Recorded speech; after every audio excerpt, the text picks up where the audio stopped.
1947년 4월 15일 코네티컷에서 태어난 루이 레이몬드.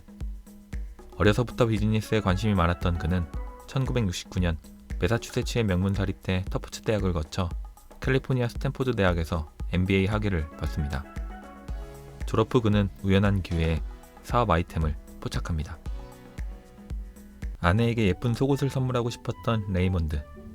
어렵게 용기를 내 백화점 여성 속옷 매장에 들어갑니다. 하지만 눈에 보이는 것은 촌스러운 스타일의 속옷뿐 마음에 드는 속옷은 없었습니다.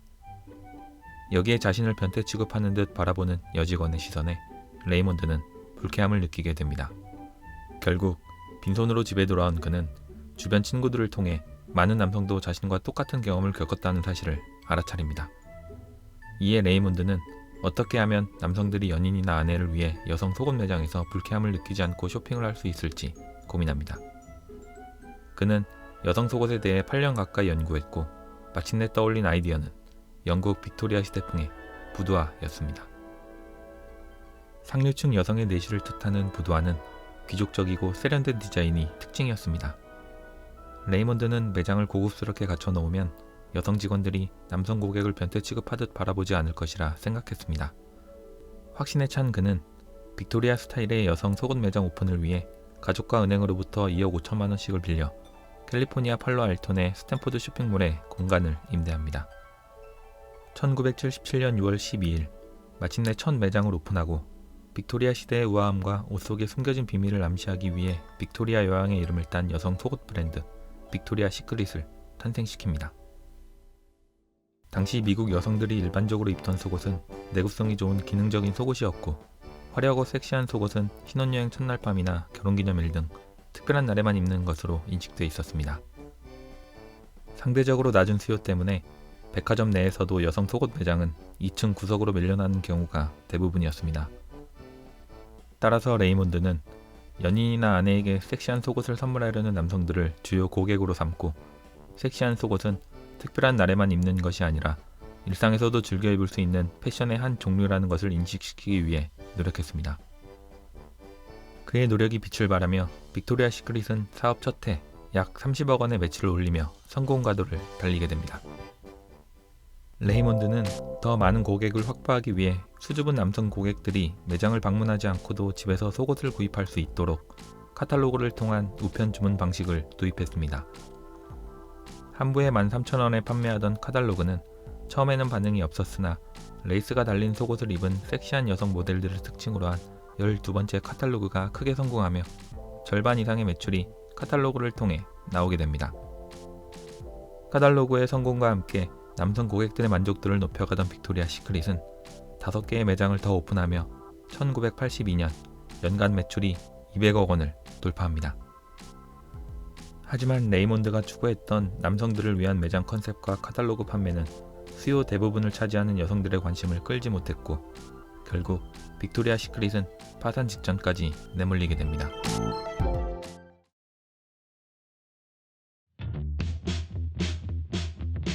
리미티드라는 브랜드로 젊은 층의 캐주얼 열풍을 이끌었던 레스 웩스너.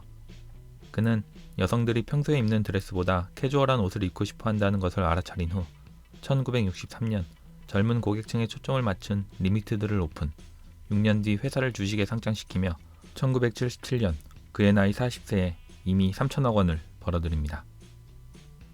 1982년 자신의 샌프란시스코 매장을 방문하던 중 우연히 레이몬드의 빅토리아 시크릿 매장을 발견합니다. 웩스너는 미국에서는 본 적이 없는 스타일의 인테리어와 섹시한 속옷들을 판매하는 빅토리아 시크릿의 매력에 빠져들게 됩니다.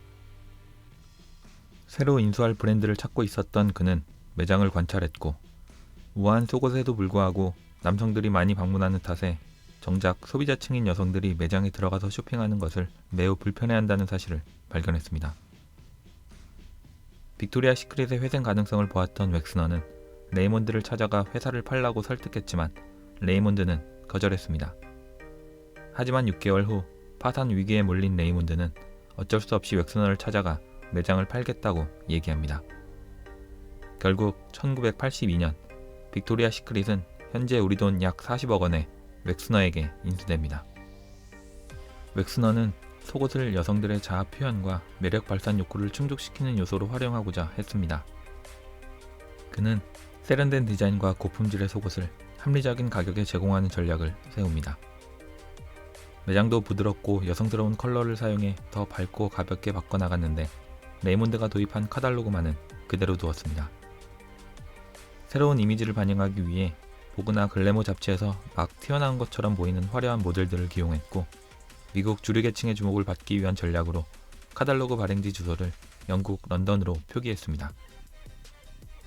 브랜드 이미지는 섹시함을 강조한 여성 브랜드로 바뀌었습니다.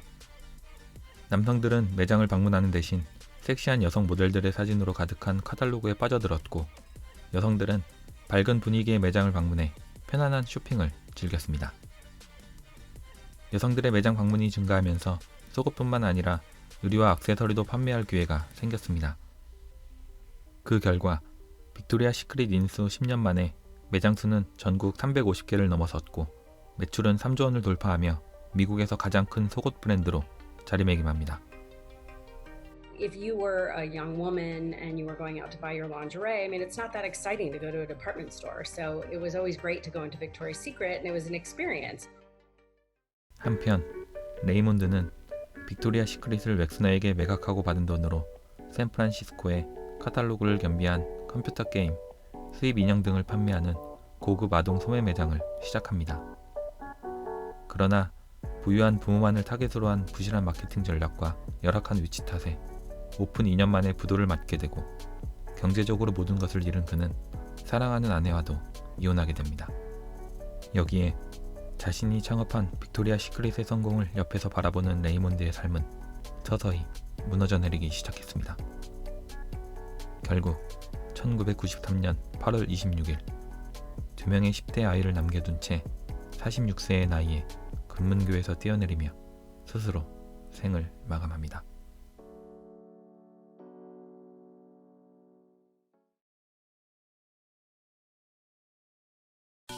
(1995년) 웩스너는 속옷을 하나의 패션 상품으로 만들기 위해 란제리 브랜드 최초로 런웨이 패션쇼를 개최합니다. Lingerie's fashion, and Victoria's Secret, I think, is the first business to really acknowledge that. 마케팅 책임자 에드 라젝을 필두로 진행한 패션쇼가 성공적으로 마무리됨에 따라 라젝에게 패션쇼의 모델들을 직접 선발할 수 있는 막강한 권한이 주어졌고 그는 모델 세계에서 가장 유명한 인물로 급부상하게 됩니다. Victoria's Secret in general and the show really gave a boom to my career. 라젝은 유명한 사진작가와 감독들을 고용하며 브랜드 이미지의 상징성을 굳히기 시작합니다. What kind of angel are you? I'm the wild angel. I don't know. I don't think I'm an angel. 빅토리아 시크릿은 1997년 속옷 컬렉션인 엔젤을 소개하며 큰 성공을 거두고 본격적으로 브랜드의 엔젤 개념을 도입하며 자사의 모델들을 엔젤로 부르기 시작합니다. Victoria's Secret tried to define what sexy was and what a sexy woman should look like, and you can really see by the ads that they were pushing a very specific beauty ideal. That image was executed by L-Brand's chief marketing officer, Edward Razik, who was put in charge of casting models for the fashion show. 34, 24, 34에 섹시하고 화려한 엔젤을 내세워 1999년 처음 온라인으로 생중계된 빅토리아 시크릿의 란제리 패션쇼는 서버가 다운될 정도로 전 세계 수백만 명의 관심을 끌어모았습니다. 이러한 인기에 힘입어 패션쇼는 2001년부터 본격적으로 TV를 통해 생중계되기 시작합니다. 수많은 화제를 몰고 다녔던 만큼 빅토리아 시크릿 패션쇼의 TV 중계는 무려 1000만 명이 넘는 인원이 시청하는 기염을 토했고 패션업계의 슈퍼볼이라는 명칭을 얻으며 지구촌 최대의 연례 패션쇼로 정착됩니다. 패션쇼가 하이디 쿨룸, 타이라 뱅크스, 지젤 번천 같은 세계적인 모델들을 배출해내며 엔젤들의 인기 또한 치솟았습니다. 키 175cm 이상, 허리 61cm 이하, 체지방 18% 이하의 조건을 갖추고 수천 명의 지원자를 뚫고 엔젤로 선택된 모델들에게는 화려한 세계가 보장됐습니다. Positive energy. Well done. 엔젤들은 빅토리아 시크릿과 전속 계약을 맺고 높은 보수를 받으며 6명의 네일 아티스트, 32명의 메이크업 아티스트와 헤어스타일리스트의 관리를 받으며 각종 토크쇼, 광고 및 런웨이 등 다양한 행사에 브랜드의 얼굴로 공식적인 활동을 이어갔습니다. I was born in Sweden, Becoming an angel means that you are officially part of the family of Victoria's Secret and you are the spokesperson for the whole brand.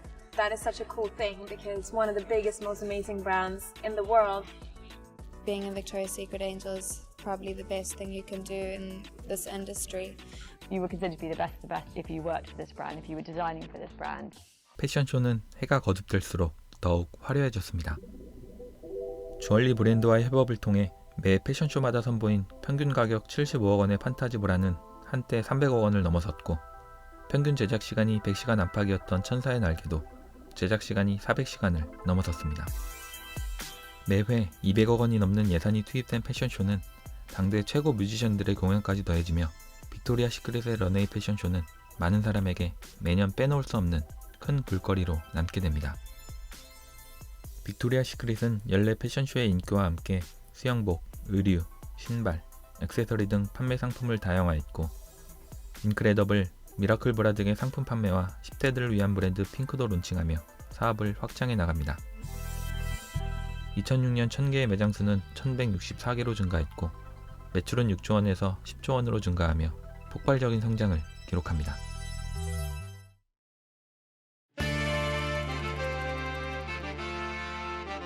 (1981년부터) 1996년 사이에 태어난 밀레니얼 세대가 주 고객층으로 떠오르며 패션 시장은 변화를 맞이하게 됩니다.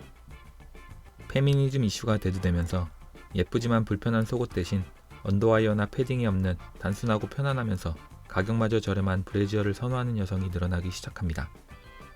이에 브라렛과 같은 일상에서 편하게 입는 가벼운 스포츠웨어인 애슬레저 룩이 패션 시장을 지배하게 됩니다.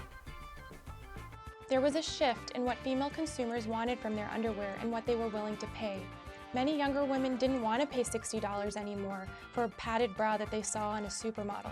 Many of them preferred stuff like more authentic marketing, natural looks, and bras built for comfort. 하지만 빅토리아 시크릿은 섹시하지 않다는 이유로 가슴을 커 보이게 하는 푸시업 브라 등 몸매 보정용 속옷에만 집중하며 제품 출시에 소극적으로 대처해 새로운 유행에 발빠르게 대응하지 못합니다. They missed out on key trends like bralettes because they just wanted the push-up styles. 페미니즘을 내세운 사회 분위기가 자연스러운 아름다움을 추구하는 밀레니얼 세대 사이에 퍼져나가며 체형, 나이, 성별, 피부색 등에 상관없이 자신의 몸 자체를 사랑하자는 바디 파지티브 움직임이 시작됩니다.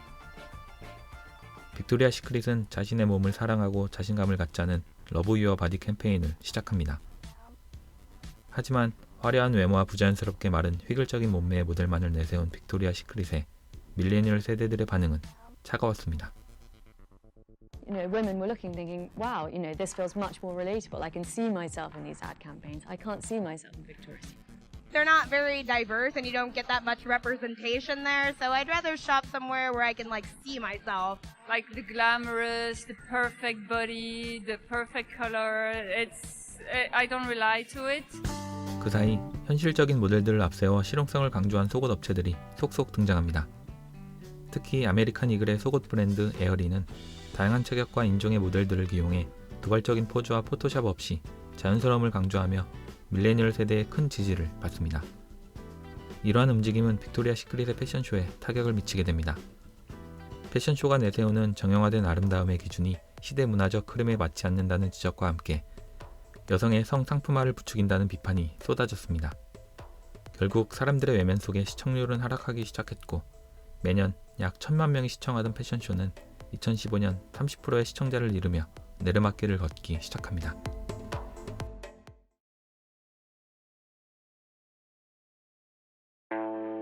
(2018년 11월) 최고 마케팅 책임자 라젝은 보고와의 인터뷰에서 소비자들에게 판타지를 심어주기 위한 빅토리아 시크릿 패션쇼의 목적상 트랜스젠더와 플러스 사이즈 여성 모델은 필요가 없다고 말합니다.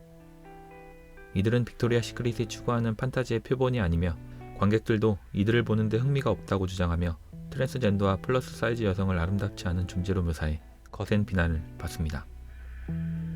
라젝은 논란이 된 발언들에 대해 경솔했다고 사과했지만 소비자들의 비난은 멈추지 않았습니다. 계속되는 비판과 사퇴의 요구 속에 빅토리아 시크릿은 이듬해 8월 LGBTQA+ 활동가 겸 트랜스젠더 모델인 발렌티나 산파이오를 채용했고 10월 플러스 사이즈 모델 알리 테이트 커틀러를 채용합니다. 트랜스젠더 모델을 채용한 후 같은 날 라젝은 사임을 발표했고 같은 해 패션쇼는 폐지됐습니다. 2019년 7월에는 억만장자 제프리 앱스타인이 미성년자 성매매 혐의로 체포되며 웩스너와의 인연이 밝혀집니다. 앱스타인이 체포된 후 그의 뉴욕 저택에서 어린 소녀들의 나체 혹은 속옷 차림의 사진들이 무더기로 발견됐는데 사진 중에는 빅토리아 시크릿 모델이 든 인물들이 있는 것이 확인됐습니다. 앱스타인이 웩스너로부터 뉴욕 저택을 포함 총 2채의 저택과 전용기 그리고 수십억 원의 현금을 받았고 막강한 권한을 이용해 빅토리아 시크릿의 모델 선정 과정에도 깊이 관여한 것이 알려지며 웩스너는 앱스타인과의 관계에 대한 경찰의 조사를 받게 됩니다. 웩스너는 그와의 관계를 후회하며 2007년에 이미 관계를 끊었다고 주장했습니다. 하지만 계속되는 대중들의 거센 비난 속에 결국 2020년 2월 웩스너는 사퇴를 발표합니다. 시대의 흐름에 발빠르게 대응하지 못한 데 이어 경영진들의 도덕적인 문제까지 불거지며 2015년 말 $100를 호가하던 빅토리아 시크릿의 주가는 90%가 넘는 손실을 기록하며 2020년 3월 $8까지 폭락합니다.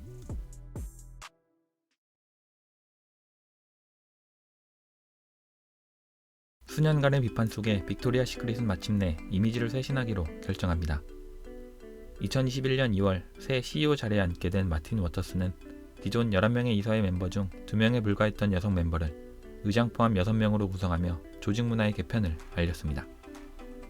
또한 트랜스젠더, 아프리카 난민 출신 모델 등 다양성을 강조한 7명의 모델을 발탁했는데 이들은 엔젤이라는 이름 대신 콜렉티브라는 이름으로 브랜드를 대표해 활동하게 됩니다. 검은색 위주의 어두운 매장 인테리어와 조명도 밝은 분위기로 전환했고 매장의 엔젤 사진들도 없앴습니다. 대신 플러스 사이즈 마네킹을 추가하고 어머니날 캠페인도 처음으로 진행하며 임산부 속옷과 다양한 사이즈의 제품을 판매하기 시작합니다. 오랜 시간 섹시함을 추구해왔던 빅토리아 시크릿. 세상이 변하고 섹시함에 대한 세상의 기준도 변해감에 따라 다양한 부분에서 적극적으로 대응하고 있습니다.